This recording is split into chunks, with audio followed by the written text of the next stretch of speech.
মোরা যেন রাতের ওই শিউলি ফুল, জান্নাতি বাগানের মোরা বুলবুল। মোরা ওই আকাশের জ্যোৎস্না তারা, দূরের পাহাড়ে মোরা ঝরনা ধারা।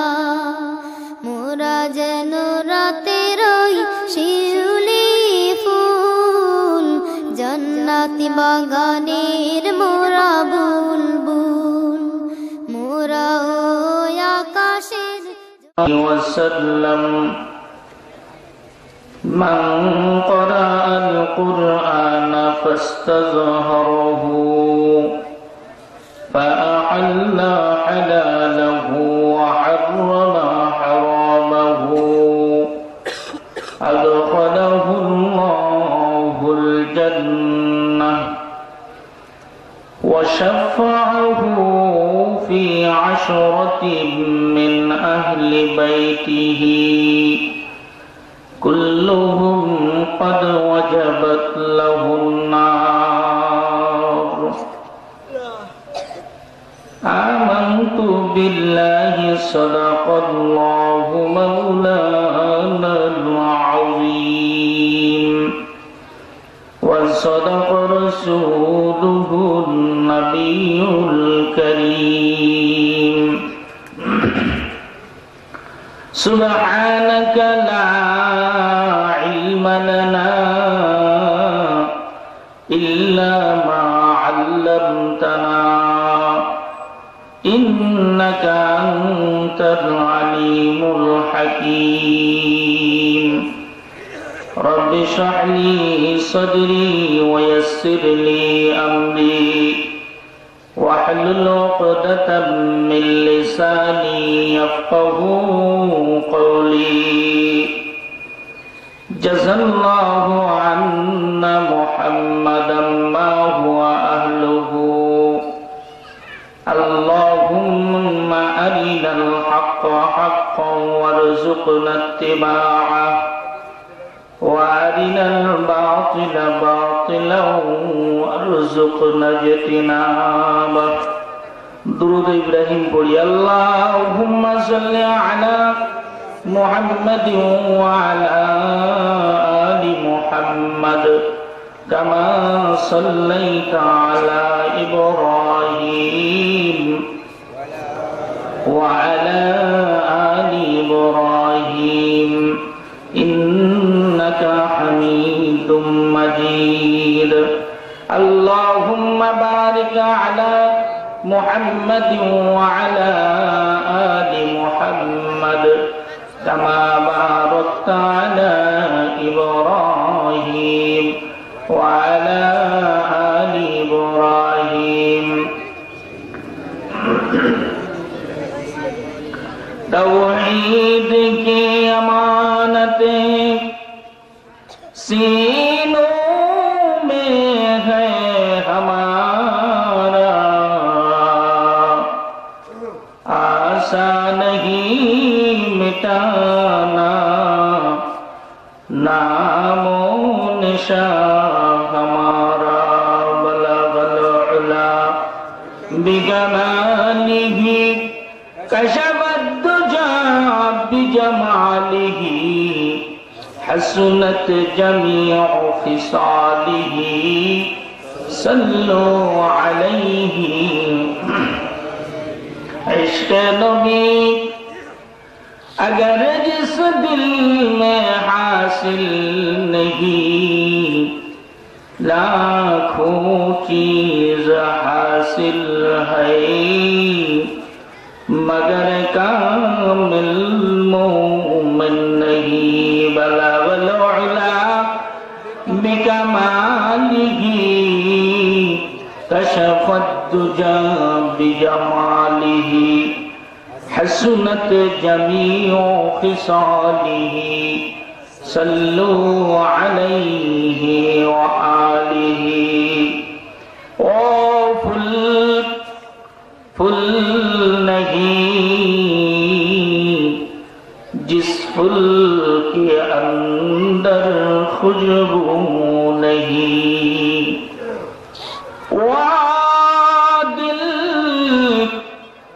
दिल नहीं जिस दिल के अंदर मौला का जिक्र नहीं। ला इलाहा इल्लल्लाह ला इलाहा इल्लल्लाह ला इलाहा इल्लल्लाह जोरे ला इलाहा इल्लल्लाह ला इलाहा इल्लल्लाह ला इलाहा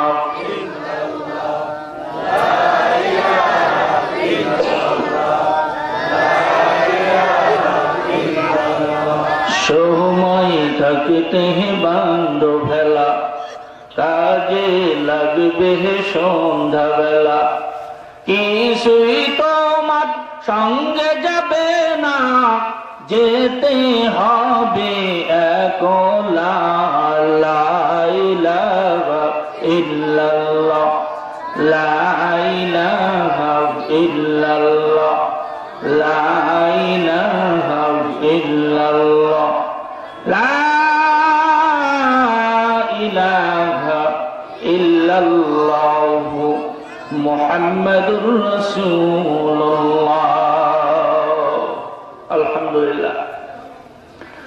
আরবপুর খাজুরা মোহাম্মদিয়া হাফিজিয়া মাদ্রাসা ও এতিমখানার উদ্যোগে ষষ্ঠ বার্ষিকী 2 দিন ব্যাপী তাফসীরুল কুরআন মাহফিল, দ্বিতীয় দিন মাহফিলের শেষ অধিবেশনের সম্মানিত সভাপতি জনাব মোহাম্মদ নুরুল ইসলাম সাহেব, সভাপতি মাদ্রাসা কমিটি, উপস্থিত আজকের মাহফিলে জাতির রাহবার কর্ণধার হযরত উলামায়ে কেরামগণ, সামনে উপবিষ্ট দিন দরদি ইসলাম প্রিয় আমার মুরব্বী বাবাজিরা, যুবক ভাইয়েরা, কচিকাচা মাসুম বাচ্চারা, পর্দার আড়ালে অবস্থানরত আমার মা ও বোনেরা, সর্বপ্রথম সেই মহান রব্বুল আলামিনের দরবারে শুকরিয়া জ্ঞাপন করি যেই মহান রব্বুল আলামিন আপনাকে আমাকে এই ফিতনা ফাসাদের জামানায়, আখিরি জামানায় সকল গুনাহের কাছ থেকে ফারেক করে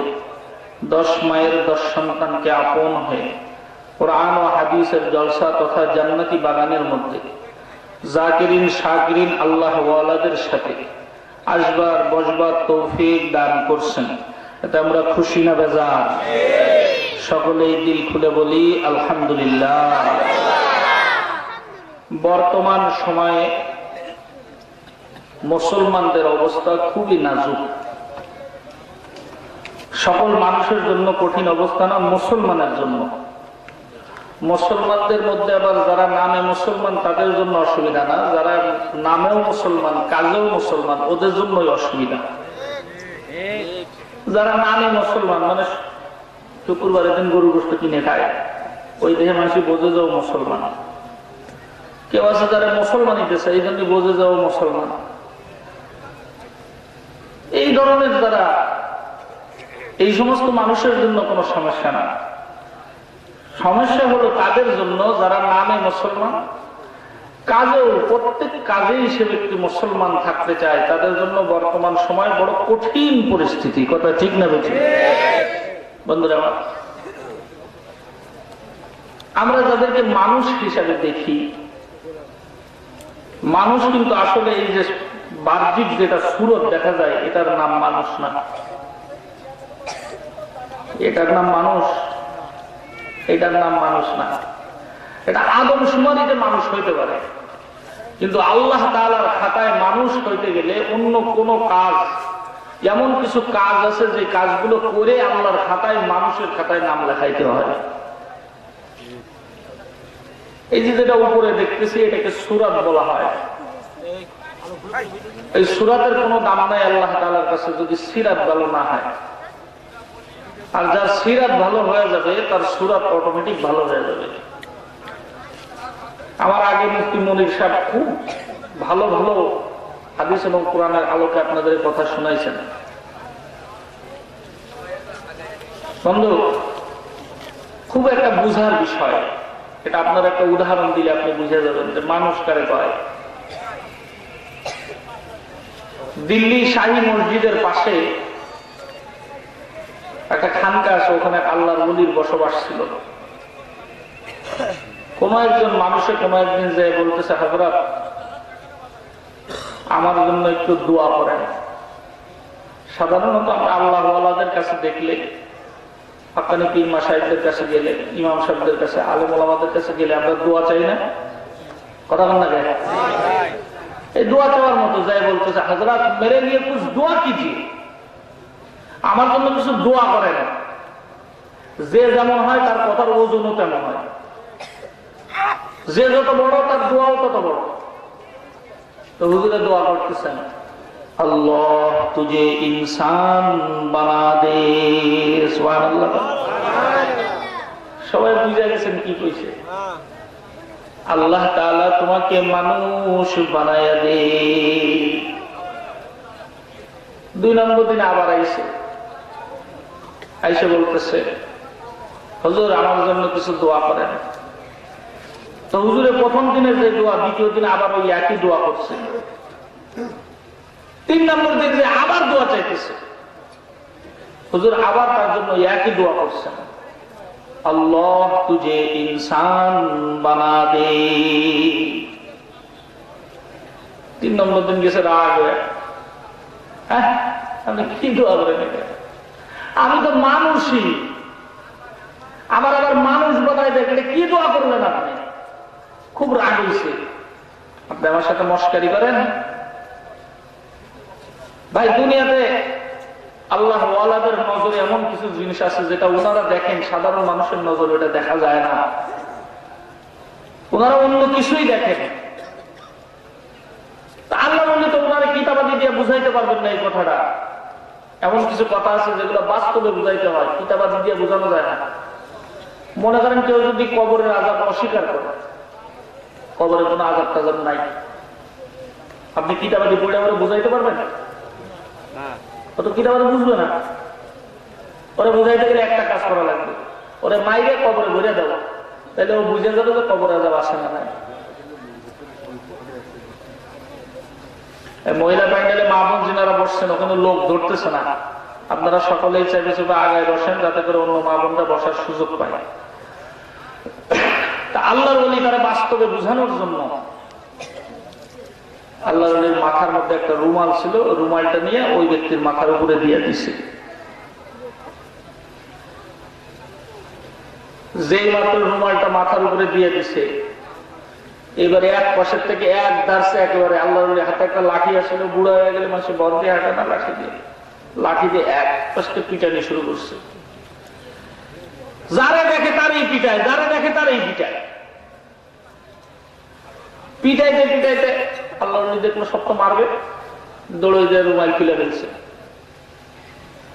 রুমালটা খুলে নিয়ে বলতেছে, দেখ কি করলি,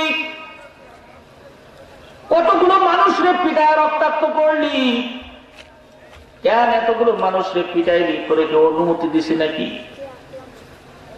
আল্লাহর বান্দা 2 চোখের পানি ছেড়ে দিয়ে বলতেছে, আল্লাহর ওলি গো, আপনার রুমালটা যখন আমার মাথার উপরে দিয়ে দিচ্ছেন, আমি নজর করে তাকায় দেখতেছি এ জায়গার মধ্যে আর একজনও মানুষ দেখা যায় না।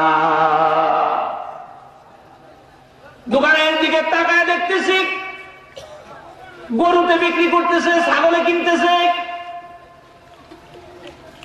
কুকুরে বিক্রি করে, শুকরে কেনে, রাস্তার মধ্যে দিয়া গাধা হেঁটে যায়, গরু হেঁটে যায়, ছাগল হেঁটে যায়,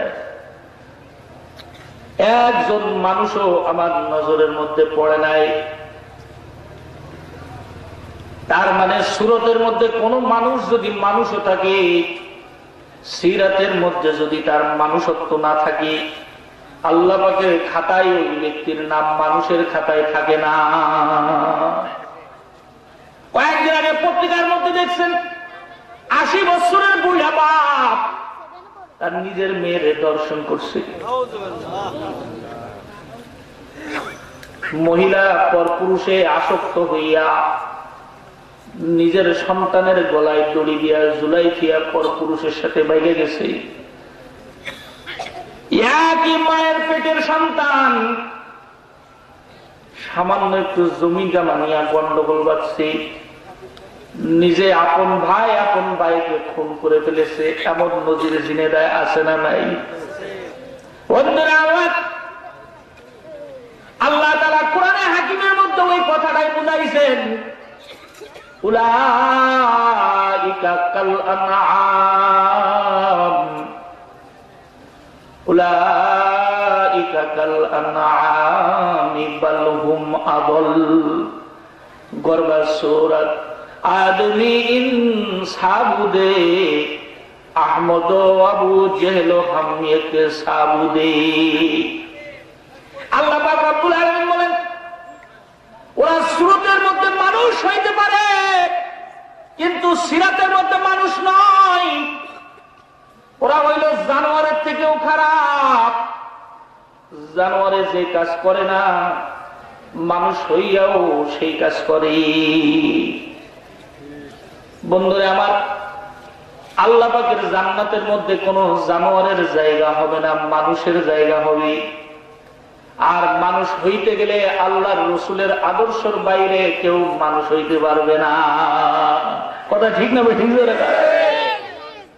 দুনিয়ার মধ্যে যত আদর্শ আছে, যত ভদ্রতা আছে, যত ফরমালিটি আছে, সব কিছুর উপরে হইল আল্লাহর রসুলের আদর্শ। যদি রসুলের আদর্শ কেউ অনুসরণ করে তাহলে সে হইল মানুষ। যদি রসুলের আদর্শ বাদে অন্য কোন আদর্শে আদর্শবান হয়, দুনিয়ার আদমশুমারিতে তার নাম মানুষের খাতায় থাকলেও সে মানুষ না। কারণ আল্লাহ পাক রব্বুল আলামিন তার হাবিবকে সরাসরি শিক্ষা দিয়েছেন। আল্লাহর রসুলের সরাসরি শিক্ষক হইল আল্লাহ নিজেই। জোরে বলেন সুবহানাল্লাহ। আল্লাহর রসুল বলেন, ক্বালান নবী সাল্লাল্লাহু আলাইহি ওয়াসাল্লাম, আল্লামানি রব্বি ফাআহসানা তালিমি। আমার রব আমাকে শিক্ষা দিয়েছেন, কতই না উত্তম শিক্ষা আমার শিক্ষা। এই জন্যই তো আল্লাহর রসুলের চরিত্রের কথা আল্লাহ তাআলা কোরআনে হাকিমের মধ্যে বলেন। কোরআনে হাকিমের মধ্যে আল্লাহ তাআলা বলতেছেন, আমি আমার রসুলকে সর্বোত্তম আদর্শ দিয়ে পাঠাইছি। সর্বোত্তম আদর্শের অধিকারী হইল আমার রসুল। ইন্নাকা লাআলা খুলুকিন আযীম। তামাম দুনিয়ার যত আদর্শ আছে, যত চরিত্র আছে, সকল মানুষের মধ্যে সব থেকে উত্তম চরিত্র, সব থেকে উত্তম আখলাক হইল আমার নবী। আল্লাহর হাবিব হাদিসে নিজে ঘোষণা করতেছেন, বুইসতু লিউতাম্মিমা মাকারিমাল আখলাক। আল্লাহর নবী বলেন, আমাকে উত্তম চরিত্র শিক্ষা দেওয়ার জন্য মানুষের কাছে পাঠানো হয়েছে। ওই জামানার মানুষ কত বড় বেহায়া ছিল। আল্লাহর ঘর বাইতুল্লাহর পাশ দিয়ে তওয়াফ করতেছেন, উলঙ্গ হইয়া কোন কাপড় চোপড় নাই গায়ের মধ্যে। এত বড় বেহায়া হইছে, আল্লাহর ঘরের পাশে উলঙ্গ হয়ে ঘুরতেছে। মহিলা রাস্তা দিয়ে হাইটে যায়, গর্ভবতী মহিলার দেখা দুইজনে ঝগড়া শুরু করছে।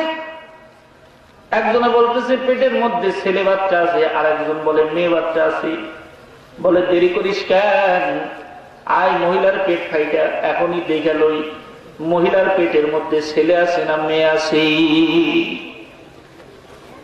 জ্যান্ত মেয়েদেরকে একেবারে জীবন্ত শিশু, তার নিজের শিশু, মেয়ে শিশুকে নিজে খবর দিছে, একটু হাত কাঁপে না। ওই মানুষগুলোকে সোনার মানুষ বানাইছেন আল্লাহর রাসূল আখলাক দেখায়। কেমন আখলাক দেখাইছেন আপনারা পড়ছেন। বন্ধু, প্রত্যেক দিন একজন বুড়ি আল্লাহর রাসূলের রাস্তার মধ্যে কাটা দেয়। আল্লাহর রাসূল কাটাটা সরায়া চলে যায়। একদিন হঠাৎ করে আসছেন, দেখেন রাস্তার মধ্যে কাটা নাই। ঘুরতে ঘুরতে খুঁজতে খুঁজতে ওই মহিলার বাড়িতে যা আল্লাহর নবী হাজির। মহিলা ডাকতে বলতেছে, হ্যাঁ মুহাম্মদ, তুমি কেন আমার বাড়িতে আইছো? বলে, আমি আইছি আপনার খবর নিতে। আপনি মনে হয় অসুস্থ। বলে, কেমনে বুঝলা? প্রত্যেক দিন রাস্তার মধ্যে কাটা দেন, আজকে যখন কাটা দেন নাই আমি বুঝে ফেলেছি নিশ্চয়ই আপনার কিছু হয়েছে, তা না হইলে তো আপনি কাটা দিতেন। বুড়ি মহিলা চোখের পানি ছেড়ে দিয়ে বলতেছে, যার আদর্শ এমন হইতে পারে তার ধর্ম দুনিয়ার মধ্যে কোনো শক্তি ঠেকায় রাখতে পারবে না। আল্লাহু আকবার বলেন। মক্কা যেদিন বিজয় হয়ে যায়, আল্লাহর নবী বীর দর্পে ঢুকতেছেন, সব কাফেরের দল মক্কা থেকে ভাগতেছে, না জানি আজকে কি হয়ে যায়। যে মানুষটারে মাইরা মাতৃভূমির থেকে তারে খেদাইছে, আজকে সে বিজয় করে নিছে মক্কা, না জানি আজকে আমাদের মতো কাফেরদের কি অবস্থা হয়ে যায়। সবাই যখন চিন্তায় ভাগতেছে, এক বুড়ি মহিলা রাস্তার পাশে দাঁড়াই রয়েছে, বিশাল একটা গাট্টি নিয়ে। আল্লাহর রাসূল জিজ্ঞেস করতেছে, ও বুড়ি মা, কি ব্যাপার দাঁড়িয়ে রয়েছে কেন? বলে, মুহাম্মদের বাড়িতে মক্কা থেকে বাইরে যাইতে চাই, কিন্তু এই গাট্টিটার কারণে যাইতে পারতেছি না, একটা কুলিওই দেওয়াল হয়। আল্লাহর নবী বলেন, বুড়িমা চলো, তোমার এই গাট্টি আমি নিজে মাথায় করে তোমারে আগাই দিতেছি। বুড়িমা আগে আগে যায়, আল্লাহর রাসূল পিছে পিছে যায়। যেই জায়গার মধ্যে যা পড়াইছে ওই জায়গায় লিডার দাঁড়ায় রয়েছে, যখন দেখছে বুড়িমা আসতেছে, বুড়িমার পিছন পিছন আল্লাহর নবী আসতেছে, ডাক দিয়া বলে, ওরে বুড়ি রে, কি কাম করলি, কি কাম করলি? আরে কি হয়েছে? যার বইতে মক্কা ছাড়ছো তারে সাথে করে লই আইছো। বুড়ি মাথার বোঝাটা নামাই দিয়া বলতেছে, তাম দুনিয়ার মানুষেরা শুনে রাখ, যদি মুহাম্মদের আদর্শ এইটাই হয়ে থাকে, আমি বুড়ি সাক্ষী দিতেছি মুহাম্মদের এই ধর্ম দুনিয়ার কোন ধর্মে ঠেকায় রাখতে পারবে না। তাম বিশ্বের মধ্যে একদিন মুহাম্মদের ধর্ম ছড়ায় যাবে। আজকে মুসলমান তার আদর্শ থেকে দূরে থাকার কারণে মুসলমানের আখলাকে মুসলমানে বিরক্ত, মুসলমানের আখলাকে অন্য মানুষে বিরক্ত না, মুসলমানের আখলাকে মুসলমানেই বিরক্ত। বহু মুসলমানরা দেখছি হিন্দুর দোকান থেকে সদাই করে, আসলে আপনাদের জেনেদার এদিকে নাই, জিজ্ঞেস করছি, কিরে ভাই তুমি মুসলমান মানুষ, মুসলমান দোকানে না কিনে তুমি হিন্দুর দোকানে যাও করে? কয় হুজুর কি কমু, দোকানে একেবারে দাড়ি পাল্লা ধরে ঝুলায় দেয়, 100-200 গ্রাম বেশি, অন্য দোকানে যে মাইপে দিয়ে 800 গ্রামও পড়ে না। আসে না নাই? আমার কথা বুঝেন না মনে হয়, বুঝলে একটু হ্যাঁ না কইেন, তাহলে আমি বুঝবো যে না বুঝতেছে না। মুসলমানের আখলাকে মুসলমানে বিরক্ত। 2 তলা ঘর করছে, পাশের লোক হয়তো গরিব মানুষ, পিসাবখানার ড্রেন দিয়ে থুইছে ওর বাড়ির দিকে, যতবার মতে ওর বাড়ি বাইসে যায়, ছাদের মধ্যে পাইপ দিয়ে থুইছে এত লম্বা করে। পাশের বেটা বাড়ি টিনের ঘর, টিনের ঘরে তো এমনি দেখবেন ছোট একটা বড়ের দানাও যদি পড়ে মনে হয় যেন বড় একটা পাথর পড়ছে। রাত্রেবেলায় ছাদের ঘর আলা যারা, ওরা বৃষ্টি হইলে টেরই পায় না, বাইরে বেরোয় সকালবেলা, ও বৃষ্টি হয়েছে টেরই পাই। আর টিনের ঘর যা, কোন রকম যদি একটু বৃষ্টি হয় কম্বল টম্বল নিয়ে খাটের এক কোনারে যায়, লাই লাইলা সুমানাকে কোন তুমি না জল নেই। কথা ঠিক না বেঠে? এর ছাদের পাইপ দিয়ে তুইছে আরেকদিনের টিনের উপরে, এ তো আরামে ঘুমাইছে, কইতে পারে না রাত্রে বৃষ্টি হয়েছে, আর ও বেটায় রাত্রে ঘুমাইতে পারে না, মনে করছে বাইরে তুফান হয়ে যাইতেছে। ঘর করছে, ঘরের মধ্যে বাড়ি করছে, বাড়িতে কত জায়গা আছে, বাথরুমটা দিয়ে দিয়েছে একদম রাস্তার পাশে, যাতে মানুষের যাইতে আইতে আতরের গ্রাম শুকতে পারে ভালো মতো। আসে না নাই? মুসলমানের আখলাক বদ আখলাক হয়ে যাওয়ার কারণে মুসলমান এত বেইজ্জতি, এত লাঞ্ছনা, এত বঞ্চনার শিকার, একমাত্র কারণ নিজের আদর্শের থেকে নিজে দূরে চলে গেছে। চা খাইতে বসে দেখবেন দোকানে ওনাতে খায় চা। ও এইবার আপনাদের দিকে আসছে, আমি তো মনে করছি আমাদের যশোরের দিকে আছে, এদিক মনে হয় নাই। বা মারতেছে আমারতেছে, তোর কলেরার জাতের মধ্যে ডাইনাতে ডাইনাতে বিড়ি খাইতেছে, বা মারতেছে আমারতেছে, সুন্নত তাই দেখতেছে। ডাইনাতে পাওয়া সুন্নত না, বিড়ি বা মারতে পাওয়া যায়, ডাইনাতে মারতেছে। চরিত্রের অধপতন ঘটছে, শুধু সাধারণ মানুষের না, ভালো ভালো শিক্ষিত মানুষেরও ঘটছে। আমি কিছুদিন আগে মাগুরার থেকে প্রোগ্রাম করে আসতেছি, মোহাম্মদপুরের থেকে আইসে বাইনার মোড়ে দাঁড়াইছি, আমার মোটরসাইকেলের চাকা পাংচার হয়ে গেছে। চিন্তা করলাম যে এত সকালবেলায় কেমন মোটরসাইকেল ঠিক করে এদিকে আবার এসে মাদ্রাসায় ক্লাস করাইতে হবে। তো পরে দেখি যে চরমনার এক মুড়ি সকালবেলা নামাজ পড়ে বেচারা কোনো সব দোকান বন্ধ, একটা পানের দোকান খোলা আছে, ওই বেচারা গ্যারেজ খুলতেছে। আমি মনে করলাম মানে আল্লাহ তাআলা আমার জন্যই পাঠাই দিছে, দোকান খুলছে। আমি বলছি চাচা চাকাটা তাড়াতাড়ি ঠিক করে দেন, আমি যশোরের দিকে যাবো। বলতেছে বাবাজি আপনি তাহলে এই পাশে এক জায়গায় একটা পান বা চা খাইতে লাগে, আমি ঠিক করতেছি। এর মধ্যেই মোটামুটি দেখি যে বাস একটা চলে আইছে, শিক্ষা সফর যায় না, বুবা বেলকা মানুষের মতো তাকাই রয়েছেন, বোঝেন না আমার কথা?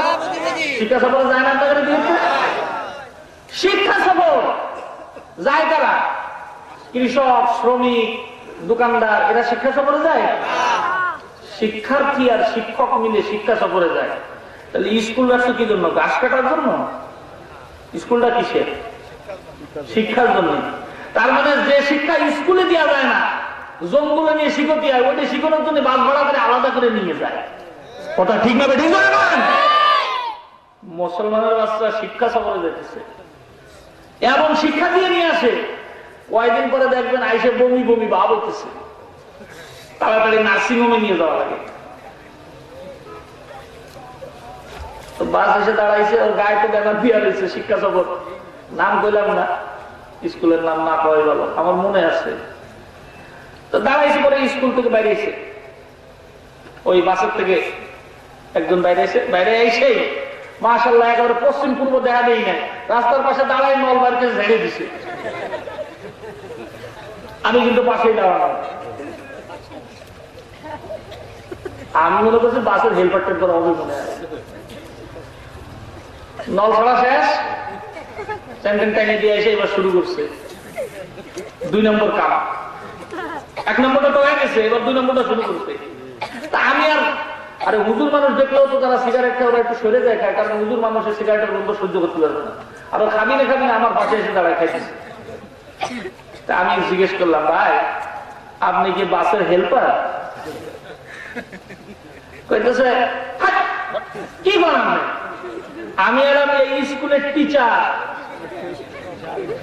আমি কইতেছি তুমি তো টিচার না, তুমি হলো সিটার। কথা ঠিক না? ঠিক করে করা কি জন্য বলছি শোনেন, আমার যুক্তি আছে কিনা। আপনারা তখন মৌলবী আলে খাটো হয়, আমি দেখি মৌলবী যেগুলো প্যান্ট শার্ট করে ওদের আরো খাটো হয়। জোরে বলেন, জোরে বলেন। ওরে মৌলবী যা বোঝে, মৌলবী ঠ্যাঙের গুলো আসার ক্ষমতাও তো নাই। 1 নম্বর কারণ হইলো বাসের জালনা খোলা, পোলাপান সব বসে রয়েছে বাসের মধ্যে। তাহলে পোলাপানি দেখলো আমার সার বাইরে একদম দাঁড়ায় পড়ে নল দিয়ে যাচ্ছে, তাহলে পোলাপানি কি শিখলো? কথা বলেন। 1 নম্বরে শিখাইলো দাঁড়ায় পড়ে ঝাড়বি। 2 নম্বর পোলাপানের সামনেই মারতেছে, পোলাপানে শিখাই দিল আমার বয়সে এখন তো গাঁজা খাওয়ার মতো সুযোগ নাই, ওরা মোটামুটি টিচার হইলে গুলির সাথে গাঁজাও খাবি। নৈতিক অধপতন ঘটেছে। এই পোলাপানির কাছ থেকে শিক্ষক, এই শিক্ষকের কাছ থেকে পোলাপানি কি শিখবে? জোরে বলেন, কথা ঠিক না বেশি? স্কুলে ঢুকলে ক্লাসের মধ্যে ঢুকে গুড মর্নিং, এই গুড মর্নিং কি মুসলমানের আদর্শ? জোরে বলেন। এটা আল্লাহ রসুলের আদর্শ? এটা কার আদর্শ? ইহুদি খ্রিস্টানের আদর্শ। তুমি মুসলমানের বাচ্চা, তোমার বাপ দাদা সব মুসলমান, পরিচয় দিতে গেলে 14 গোষ্ঠী সব মুসলমান কর। তো মুসলমানের যে মুসলমানই শিখাইছে তার আদর্শটা শিখে তারপরে শিক্ষকতা করো না। সমস্যা আছে কোনো? ক্লাসরুমে ঢুকলে যদি বলে আসসালামু আলাইকুম ওয়া রাহমাতুল্লাহ, তাহলে ও ঢুকলো, ওর সাথে সাথে রহমতের ফেরেশতা ঢুকলো। আর ও যখন গুড মর্নিং কইছে, ওর সাথে সাথে শয়তান ঢুকছে। পোলা পানে কইতেছে দাঁড়া, তোরে একটু পরে ওয়ার্নিং দিব। গুড মর্নিং, একটু পরে তোরে দিব ওয়ার্নিং। বুঝতে পারবি কেমন লাগে? এই জন্য দেখেন না, নকল করছে, ধরা খাইছে, পরে মাইরে খেনার মধ্যে ফেলাই দিছে। খেনার মধ্যে ফেলাবে, তুই ঢুকার সময় গুড মর্নিং করে ঢুকেছিস, তোর খেনার মধ্যে ফেলাবে না কোনে ফেলাবে? বন্ধুরা আমার, এই জন্য আল্লাহ পাক কোরআনে হাকিম যেদিন নাযিল করেছেন, সব মানুষের এটা বুঝাই দিচ্ছেন, দুনিয়ার যত পড়া আছে, পড়ার মধ্যে যদি রবের পড়া ওর সাথে না থাকে, তাইলে মানুষগুলা অমানুষ হয়ে যাবে। তুমি স্কুলে পড়ো, কলেজে পড়ো, ইংলিশ মিডিয়ামে পড়ো, দুনিয়ার যে জায়গায় পড়ো, তোমার পড়ার মধ্যে রবের পড়া থাকা লাগবে, ধর্মীয় শিক্ষা থাকা লাগবে।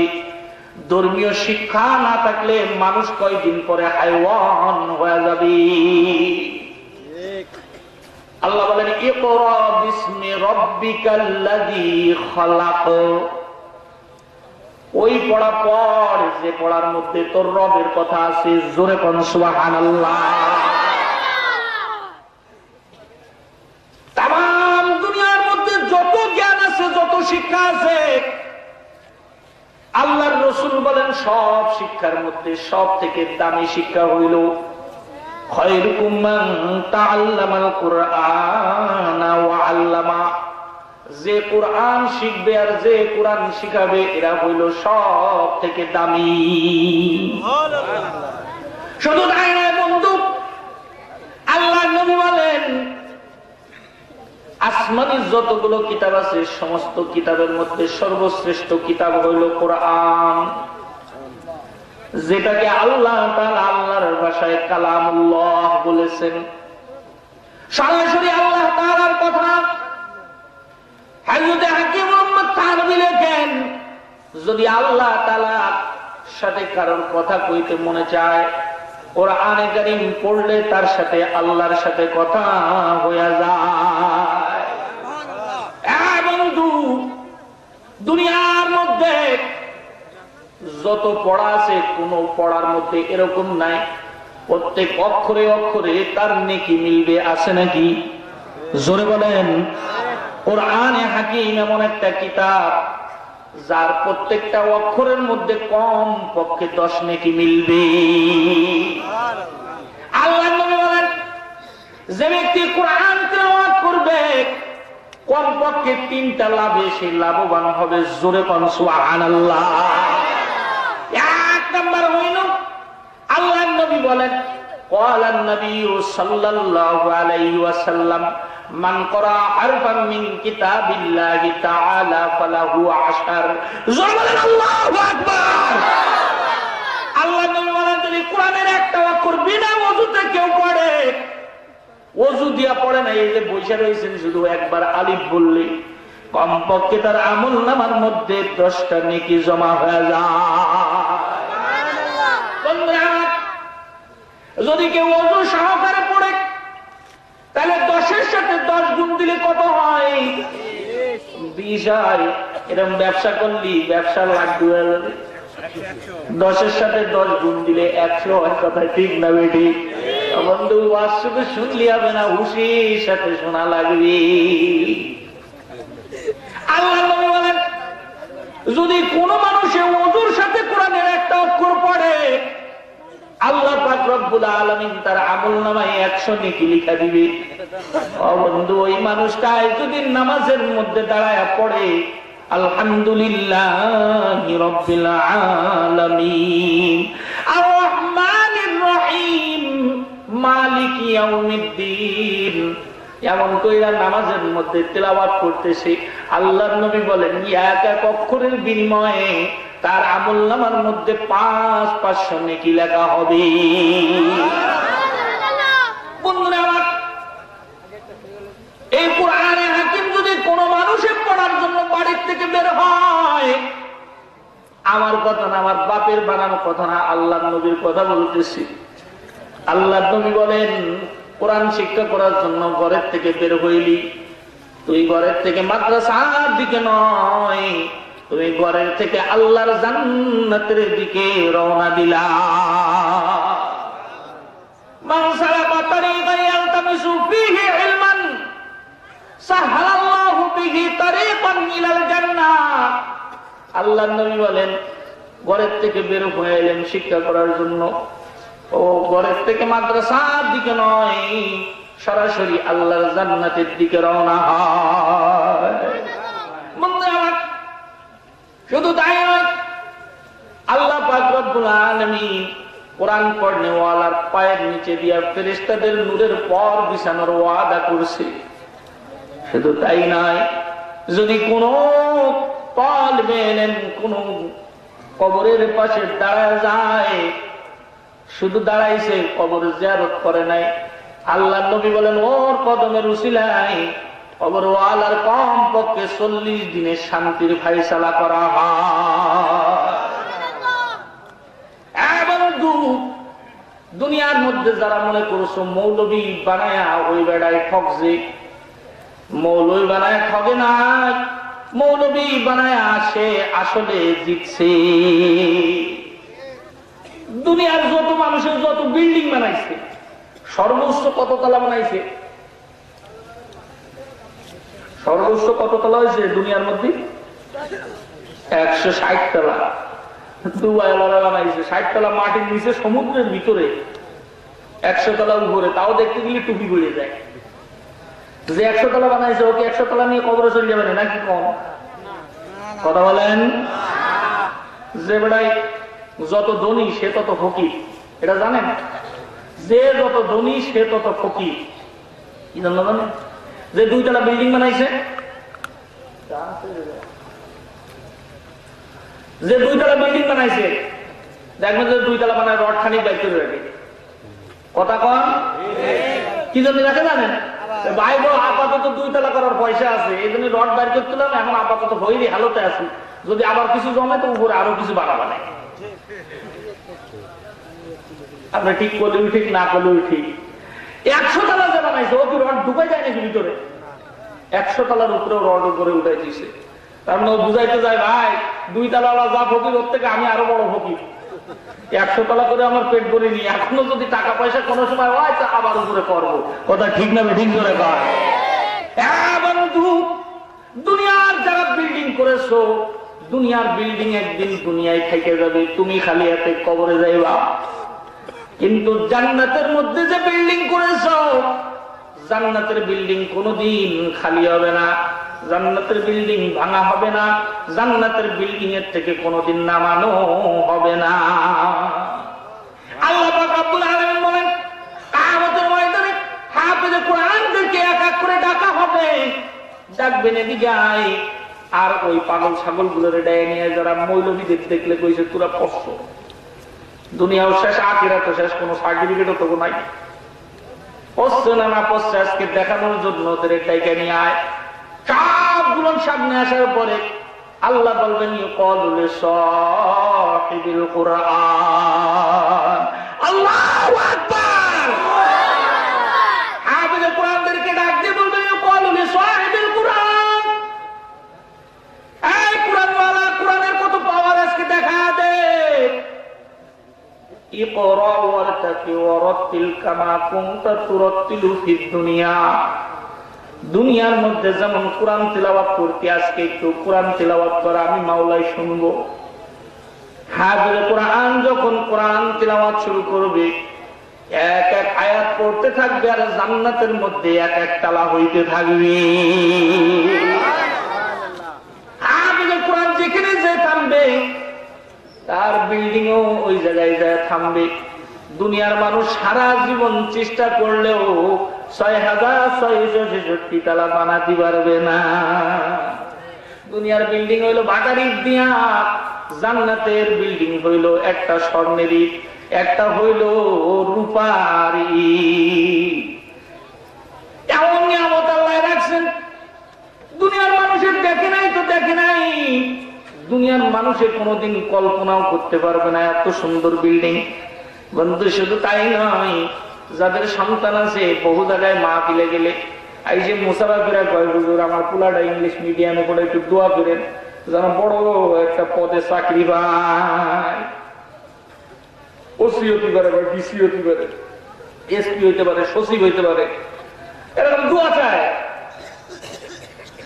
আর যারটা হয়ে গেছে ওর তো কোনো খবরই নেই, ওরে বাবা খেলায় আলাদা আসে, হুজুর আমার পোলা না এসপি, আমার পোলা ডিসি, আমার পোলা অমুক, আমার পোলা তমুক, পরিচয় দেয় মুখ বড় করে। যদি ভালো রেজাল্ট করে, বিসিএস ক্যাডার আছে বা এরকম যেরকম ইয়ে আছে, কোন পরীক্ষার মধ্যে ভালো রেজাল্ট করছে, তো সরকারের পক্ষ থেকে তাদের সংবর্ধনা দেওয়া হয়, বাপ মারে ডাইকে নিয়ে যায়, তোমার পোলায় ভালো রেজাল্ট করছে, আসো তোমার পুরস্কার দেওয়া হয়। মনে করেন যদি আপনাদের এই গ্রামের কালুরা গ্রামের একজনের সিডি আইসে, তোমার পোলায় ভালো রেজাল্ট করছে, এই জন্য মাননীয় প্রধানমন্ত্রী গণভবনে নিয়ে তোমার পুরস্কার দেবে, একে খুশি হবে না বেজার হবে? জোরে খান ওর আল্লাহ, খুশিটি মুড়িও যেতে পারে, পাওয়া যায় না, দেখা আছে ওই জায়গায় যাওয়ার আগেই মুড়ি গেল। ব্যাংক চালক যদি লটারি কেটে 40 লাখ টাকা পায়, ওকে টাকা নিতে পারবে? ও টাকা নেওয়ার আগে কাট শুনেই কাটিয়ে দেবো যে 40 লাখ গেছে। তাহলে দুনিয়ার একজন প্রধানমন্ত্রী, তাও মেয়াদ হলো 5 বছর, যদি বাইসে থাকে, জনগণের যদি বাড়ো দড়ই না নামায়, ঠিকঠাক মতো চলে, তাহলে 5 বছর চলবে। তার একটা ক্রেড দিলে যদি পিতলেরও দেয়, অনেক খুশি, পিতল মনে হয় শোনাচ্ছে বেশি হয়ে গেছে। তাহলে যদি আল্লাহ তাআলা কাউকে দায়িত্ব নিয়ে পুরস্কার দেয়, সে ব্যক্তি খুশি হবে না বেজার হবে? অন্য আমার আল্লাহর হাবিব বলেন, সামনে এমন একটা দিন আসতেছে, ইয়াউমা লা জিল্লা ইল্লা জিল্লুহু, যেই দিনে আরশের ছায়া বাদে দুনিয়ায় আর কোন ছায়া ওই দিন থাকবে না।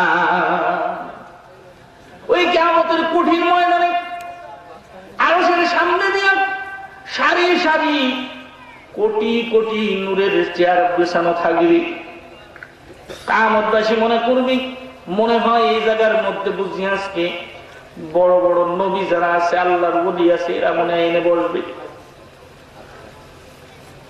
জিজ্ঞেস করা হবে, এই সমস্ত মানুষগুলো যারা এই চেয়ারে বসে রয়েছে, এই মানুষগুলো কারা? এদেরকে কেন এত সুন্দর ভাবে সসম্মানে নূরের চেয়ারের মধ্যে বসায় রাখা হয়েছে? কি এদের ফজিলত? আল্লাহ রাসূল বলেন, গায়েবী ভাবে ওই সমস্ত মানুষগুলোর কাছে আওয়াজ আসবে, আখির জামানার নবীর উম্মত হইল এই মানুষগুলো, তারা নিজেদের সন্তানকে কোরআনের হাফেজ বানাইছে। কোরআনের হাফেজ বানানোর কারণে আল্লাহ পাক রব্বুল আলামিন আজকে আরশের নিচে নূরের চেয়ারে তাদের জায়গা দিছে। শুধু তাই নয়, একটু পরে আল্লাহ পাক রব্বুল আলামিন নিজে কুদরতি হাতে তাদের মাথার মধ্যে নূরের টুপি পরাই দিবে। ভালো লাগবে না খারাপ লাগবে? ও বন্ধু, এই জন্য যা করবেন হুশ করে করবেন। যদি কোরআনের হাফেজ আপনার সন্তানরে বানান, আপনার লাভ ছাড়া কোনো জায়গায় লস নেই। বন্ধু, বহু মানুষের দেখছি 3টা 4টা 5টা ছেলে ফেলে সবগুলো দুনিয়ার লাইনে বড় বানাইছে, সারা জীবন বুক ফুলা ঘুরে বেড়াইছে। যেদিন তার দুনিয়া থেকে বিদায় নেওয়ার সময় হয়েছে, হুজুরে ডাক দিতেছে, গোষ্ঠীর মধ্যে কেউ আসো নাকি মোড়লের জানাজাটা পড়াইবা। আল্লাহর রহমতে গোষ্ঠীর মধ্যে একটাও আলিফ বা কওয়ার লোক নাই। জানাজা পড়াবে কিনা? সারা জীবন ধরে ওই 2 টাকার মৌলবী যেদের সারা জীবন ছোট করেছে, ওই মৌলবী ওর জানাজা পড়াচ্ছে। কথা ঠিক না বেটি? আল্লাহর নবী বলেন, যদি কোন মানুষ এমন তার রক্তের লোক জানাজার ইমামতিতে দাঁড় করাইতে পারে, সন্তান যদি বাবাল্লার সামনে নিয়ে দাঁড়ায় বলে, আল্লাহুম্মা গফিরলি হাইয়িনা ওয়া মাইয়িতিনা ওয়া শাহিদিনা ওয়া গায়িবিনা।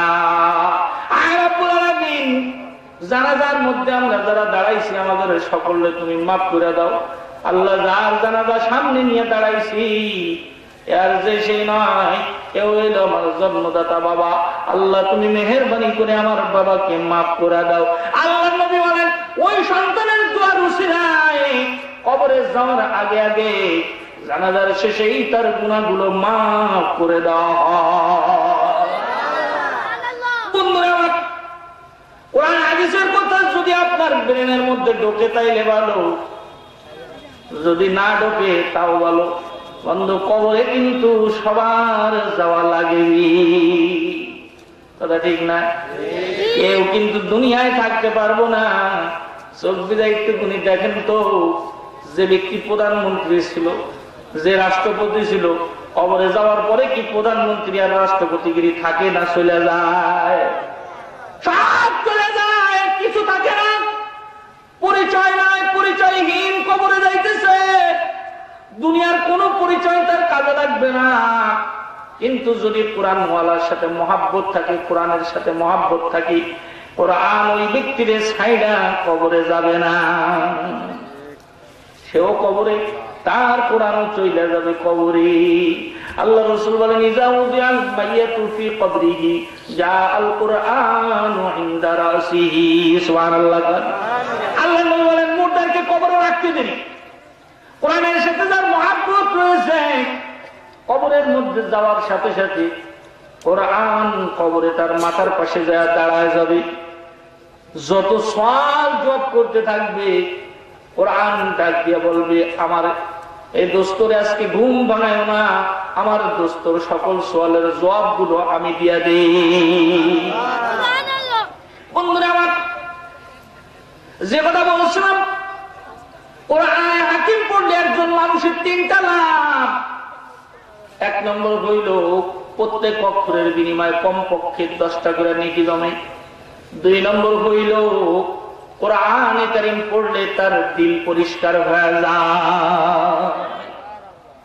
দিলের মধ্যে গুনাহের কারণে যে আবরণ থাকে, ময়লা থাকে, ওই ময়লার কারণে তখন নেক আমল তার কাছে আর ভালো লাগে না, তখন গুনার কাজ তার কাছে ভালো লাগে।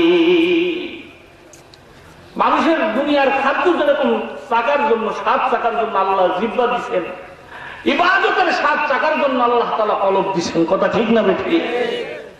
একজন মানুষের যখন জ্বর হয়, জ্বর, এই জ্বরওয়ালা মানুষে দেখবেন যত জিনিস খাক সব জিনিসের স্বাদ উল্টা লাগে। মিষ্টি জিনিস জিভে দিলে তিতে লাগে, কথা ঠিক না? জাল জিনিস মুখে দিলে মিষ্টি লাগে। তো একজন মানুষ যার কলবের মধ্যে গুনাহের আসলে কলব নষ্ট হয়ে গেছে, এইরকম মানুষ যদি ওই অবস্থার মধ্যে চলতে থাকে, তখন ইবাদত মানে ভালো কাজ তার কাছে ভালো লাগে না, তার কাছে তখন গুনার কাজগুলো ভালো লাগে। দেখবেন আজান দিতেছে, মসজিদে যাইতে ভালো লাগে না। এই যে ওয়াজ মাহফিল হইতেছে, ওয়াজ মাহফিল আসতে তার ভালো লাগবে না। ও পাশে সার্কেস হচ্ছে, যায় তখন সার্কেসের জন্য দাঁড়ায় দিচ্ছে। কথা ঠিক না ঠিক? এই জন্য কলব পরিষ্কার করার অন্যতম একটা মাধ্যম হলো কোরআনে কারীম তিলাওয়াত করা। হযরত ওমর ফারুক রাদিয়াল্লাহু তাআলা আনহু একদিন বসে রয়েছে, তো এক ব্যক্তি কাফের, সে এসে কইতেছে, হুজুর আমি তো বিধর্মী, আমি এখন মুসলমান হইতে চাই, তো মুসলমান হলে কি পুরস্কার, এটা আপনি যদি আমার একটু বলেন তাহলে আমি মুসলমান হব। হযরত ওমর ফারুক বলেন, এই মুহূর্তে যদি তুমি মুসলমান হও তাহলে তোমার 2টা পুরস্কার। 1 নম্বরের পুরস্কার হইল, তুমি এত সময় পর্যন্ত রয়েছো নাপাক, কিন্তু যদি তুমি আল্লাহ মনোনীত ধর্ম ইসলাম গ্রহণ করো তাইলে তুমি হইয়া যাইবা পাক হয়ে যাবে। আল্লাহ জান্নাত কি পাক না নাপাক? জোরে কম। আল্লাহ জান্নাত যদি পাক হয় বন্ধু, না পাক জিনিসের জায়গা কিন্তু জান্নাতে নাই। যারা মুসলমান হওয়ার পরেও সুদের টাকা গালের মধ্যে ঢুকাইছো, ঘুষ খাইছো, হারাম খাইছো, হারামের জিনিস গায়ের মধ্যে পড়ছো, সন্তানরে হারাম খাওয়াইছো, বিবিরে হারাম খাওয়াইছো, আল্লাহর কসম করে কই, 1 ফোঁটা রক্ত যদি গায়ের মধ্যে হারাম থাকে, ওই রক্ত বের না করা পর্যন্ত সে জান্নাতে যাইতে পারবে না। লা তাদখুলুল জান্নাতা জাসাদুন গুজিয়া বিল হারাম। আল্লাহর নবী বলেন, যার গায়ের মধ্যে হারাম আছে সে কোনোদিন জান্নাতে যাইতে পারবে না। আছে তো, ওয়াজ করে আসার পরেও সুদের ব্যবসা করে, আছে না নাই? ও বন্ধু, নামাজ পড়ে নিয়মিত, টেবিলের তলতে টাকা নীতি একদিনও ছাড়ে না, নামাজ কিন্তু পড়ে নিয়মিত।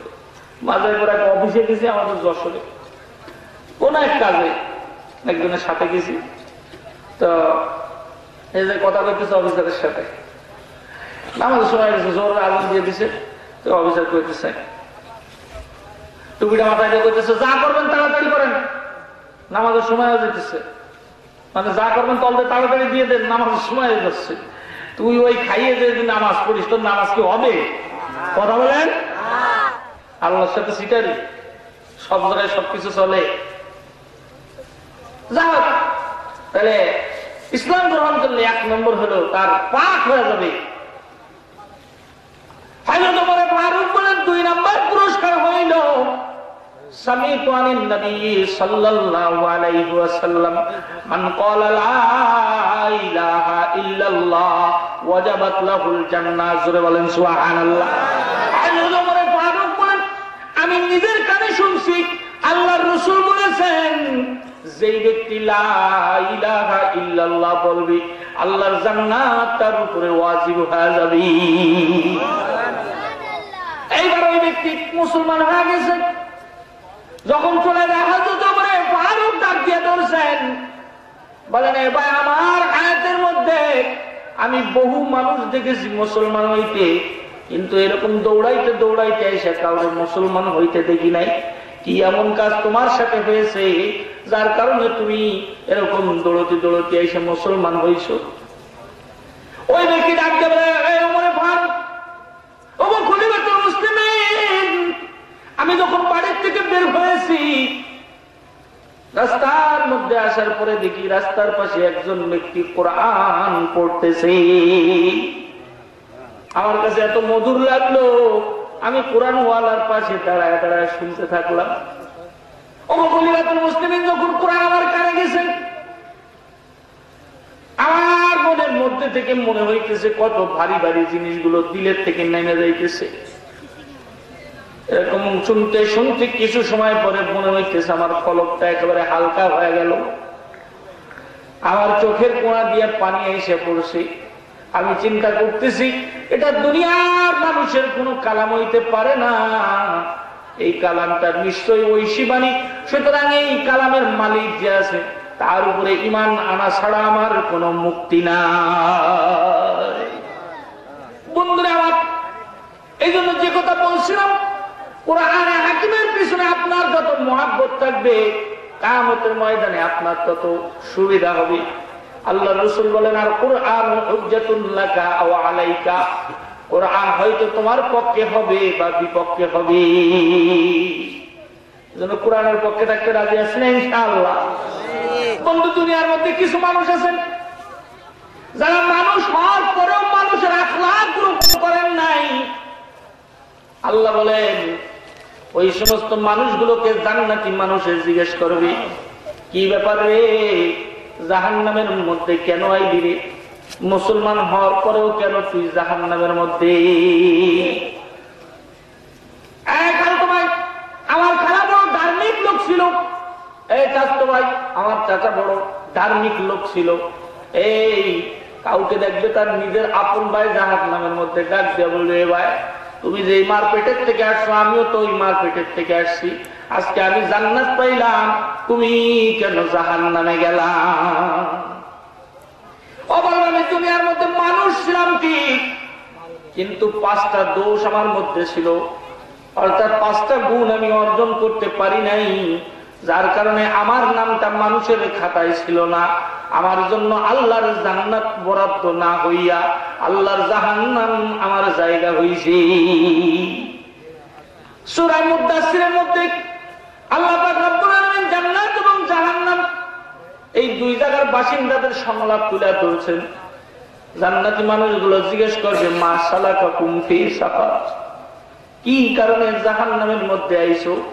মুসলমান হওয়ার পরেও তোমার কপালের মধ্যে দেখা যায় কালেমা, কিন্তু তুমি জাহান্নামের মধ্যে কেন? তোমার তো জান্নাতে যাওয়ার কথা।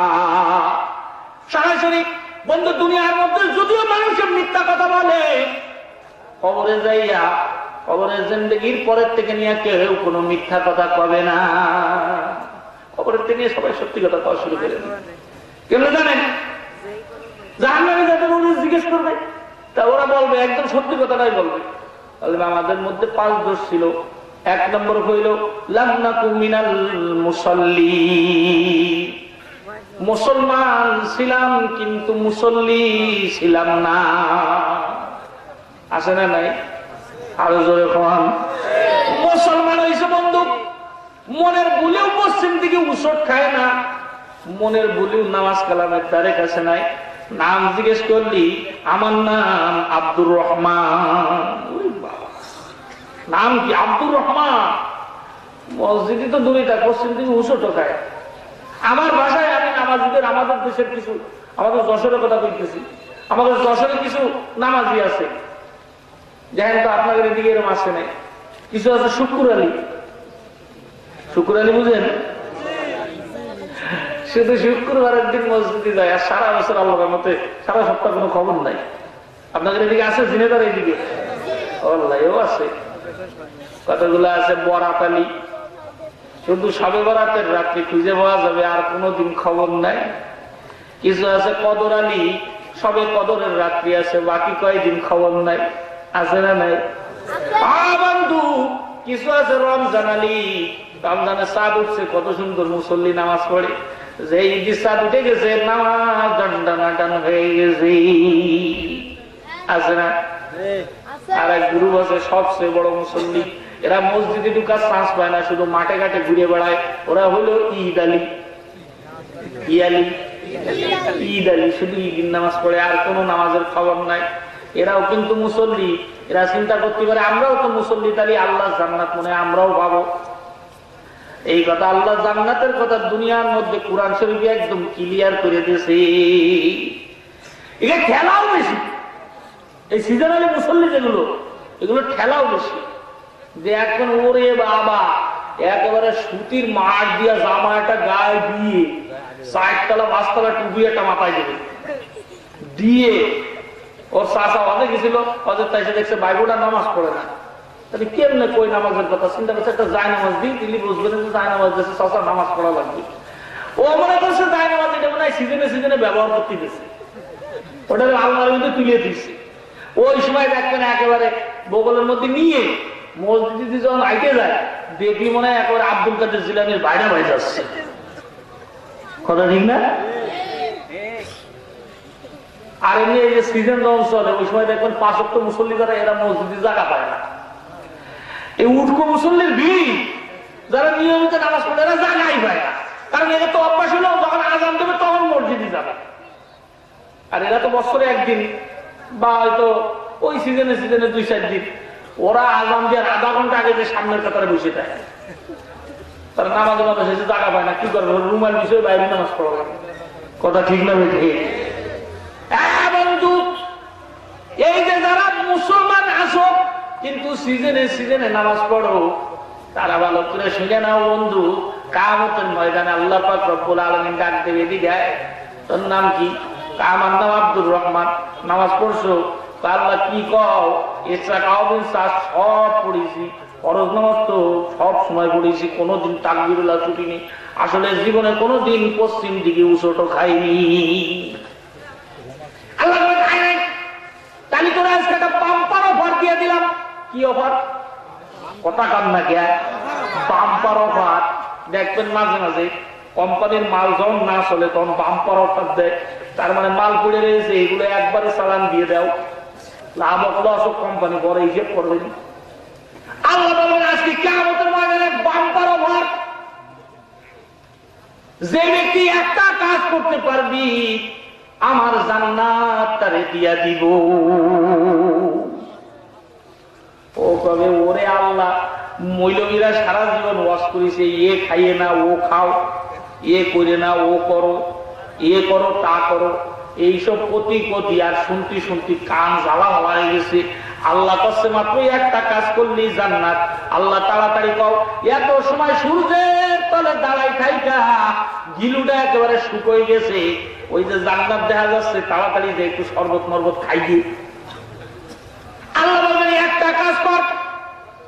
কি কাজ করবো মালিক? ইয়াউমা ইউকশাফু আন সাকিউ ওয়া ইউদআউনা ইলা সুজুদ। আল্লাহ বলবেন আজকে আমার কুদরতি কদমে একটা সিজদা দিতে পারলি তোর জন্য জান্নাত। ও মনে করছে দুনিয়ায় যেরকম আত্মাও নাড়ানো নিজের ইচ্ছা মতো নাড়ানো যায়, ওই দিনও মনে হয় নিজের ইচ্ছা মতো সিজদা দিয়া যাবে।